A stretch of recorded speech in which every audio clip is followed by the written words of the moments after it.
Hello, welcome. Today we're going to be doing something a little fun. Not a little different. I can't be saying that for all my intros. We're going to be looking at the Pokemon Presents that we had today. I briefly watched this when I was at work, but I didn't get to fully watch it. But I do also want to walk through some of my thoughts when I saw it the first time. So I figured I'd do that now.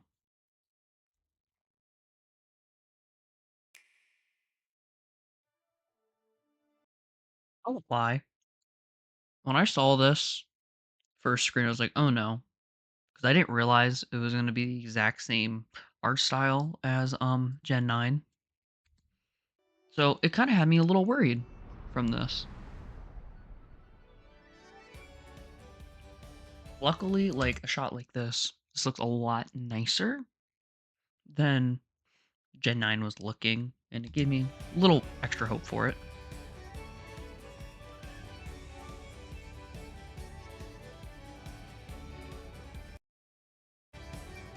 Just gonna pause it there for something. We got some Pokemon. I like the Sandiles right there. Okay, so I guess we'll pause and stop here because this is a very important part. People seem a little indifferent about the starter choices. Personally, in my playthroughs, I would always take Totodile in Gen 2, and I never played Gen 5, but Tepig was always my favorite Pokemon when I was younger.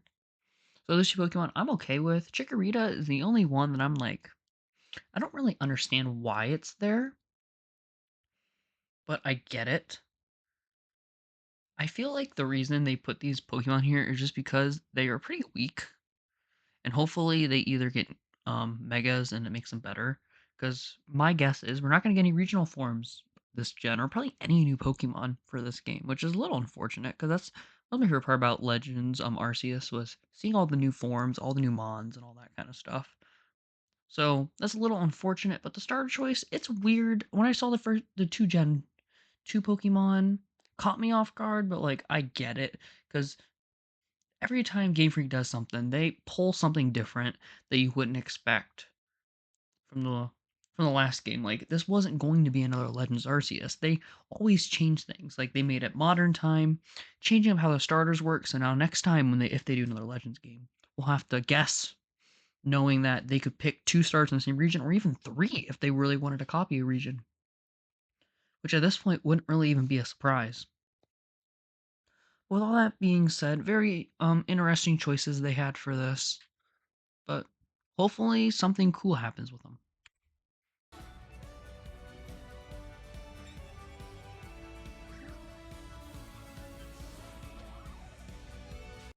So this makes it look like there's a stun mechanic they can use for it. I can't tell if this is something you have to activate or Chikorita maybe will do it sometimes. But could be interesting to use in this.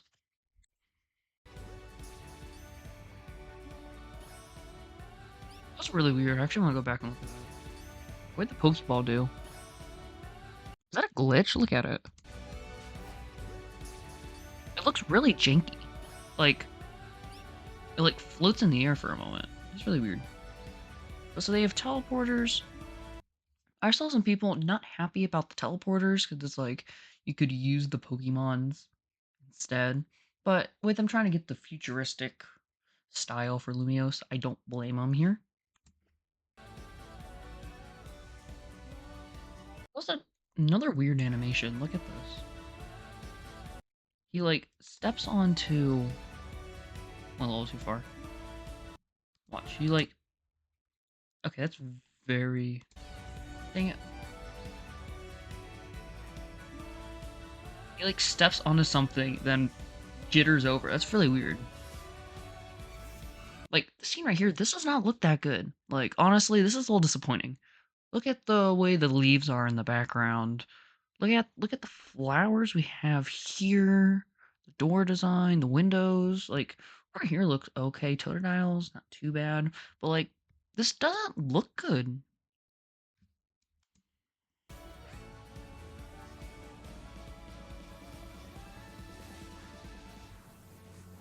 mean, like that looks great. The fire animation on the Pyroar looks amazing, and like that shot from the sun looked really good too. Obviously, it's a trailer, so they're gonna make things look nice and they're really gonna be in the game. And even if this will probably end up just being a cutscene they could use in it. But see, that looks great. The tree looks better in this, and even there, look, the leaves look better in the background than they did in that one still shot. And looking at the mega, looks really cool as you see. They don't show any new megas in this, which a lot of people are making us wonder, are we even gonna get any new megas? I'd presume so. I'd hope at least we get some starters, and actually we have a video that we're going to be releasing about the starters. Not about the starters, about Mega Evolutions that we want added into the game. So that'll be one that I definitely will be releasing shortly. Now here, this is where everybody is confused with the timeline slightly, because we have the Eternal Floret, and then we have AZ, who looks a lot different than I remember he was in Gen 6, but they're saying he also has a cane there, so it can't be taking place too much farther in the future, but he looks a lot older than when Lumios happened. This has to be like another 100 years in the future at least, I would feel from it.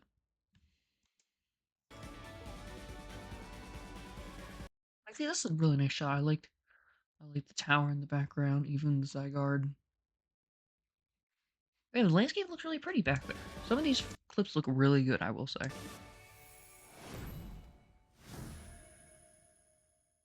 And even, I'm a big fan of the logo they have for it, which, I mean, it's already been out for a little bit, but still, it's cool. I like the Zygarde influence. Pokemon Legends Z. So they move into like breakdown of it. There's not too much I really want to look at besides the I guess we can look at these characters real quick. Makes me curious with the business lady, with the way Gen 8 did it, that she's gonna end up being the villain, which is, I hate when I can already figure out who the villain is probably gonna be in a teaser trailer, like a good, let's see, 5, 6, 7 months before the games even come out. So very interesting. Like, this guy just looks like a villain. But he also kind of looks like the villain from Gen 6. I don't remember his name, but he kind of looks like him, the way his sideburns are on him. Here's something to keep note of. I wonder how many of these people are ancestors of characters in the game with this taking place in the future. That should probably be some fun theorizing to look into.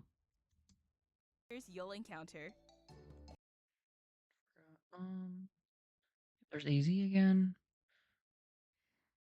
I don't even know how to pronounce that. I'm not even gonna take a shot at it. Like, she looks like an old businesswoman, and then that looks like the Flare ancestor. So Wild Zones, it looks like they're literally just going to be the areas from Sword and Shield, but just smaller. So see where they got influence for that. Maybe I just mute this next section as we watch the catching. So nothing too crazy we get out of this. Number 10 in the Pokédex. That's something to look at. So Fletchling will be the first Pokemon after the starters in the deck. So that's interesting. So this is what I kind of wanted to see, because this is part that kind of interested me. I only briefly heard this when I was working, but I kind of want to full screen here. I want to unmute, and I kind of want to hear this because this will be the first time I've really If you're watched this having a hard part. time catching one, have one of your Pokemon use its moves to weaken the target, making it easier to catch. There's a lot of graphics there. I like in the bottom how it had the This game mons you offers can a pick from. style of Pokemon battling not seen in previous titles. Moves can have a longer or shorter reach, or different areas of effect. Okay, so Choose it's your more timing and roguelike with the positioning carefully dodging. to gain the upper hand. Seems really neat. Nothing crazy in the move slots to pick from. Like that. I was seeing memes online about the people not being able to sleep in the houses under, which I thought was kind of funny. It makes you wonder what damage a Powdon could do on top of this. Lead your partner Pokemon through battles. Anything interesting here? Nothing and too dodge crazy. incoming attacks. Like, Swap Pokemon if you need to and graphics find the right. aren't bad. I mean, they look a lot better, but like the farther out you get, like this tree right here and other little things like that, making you question it a little bit. Moment to unleash a move. What's more, How come the rocks don't E2 hit and him? find It the looks like right they moment also to fall on unleash a Onyx. move. Look at that. It looks like they're gonna hit Onyx too, but then only the pyro takes damage. So a little What's odd. more, certain Pokemon can go beyond evolution by undergoing Mega So we get the Evolution. Mega Evolution again. I think this is really it for the video. I'll mute and unfull screen this, and we can keep going. A little tiny bit more. That's where the G move.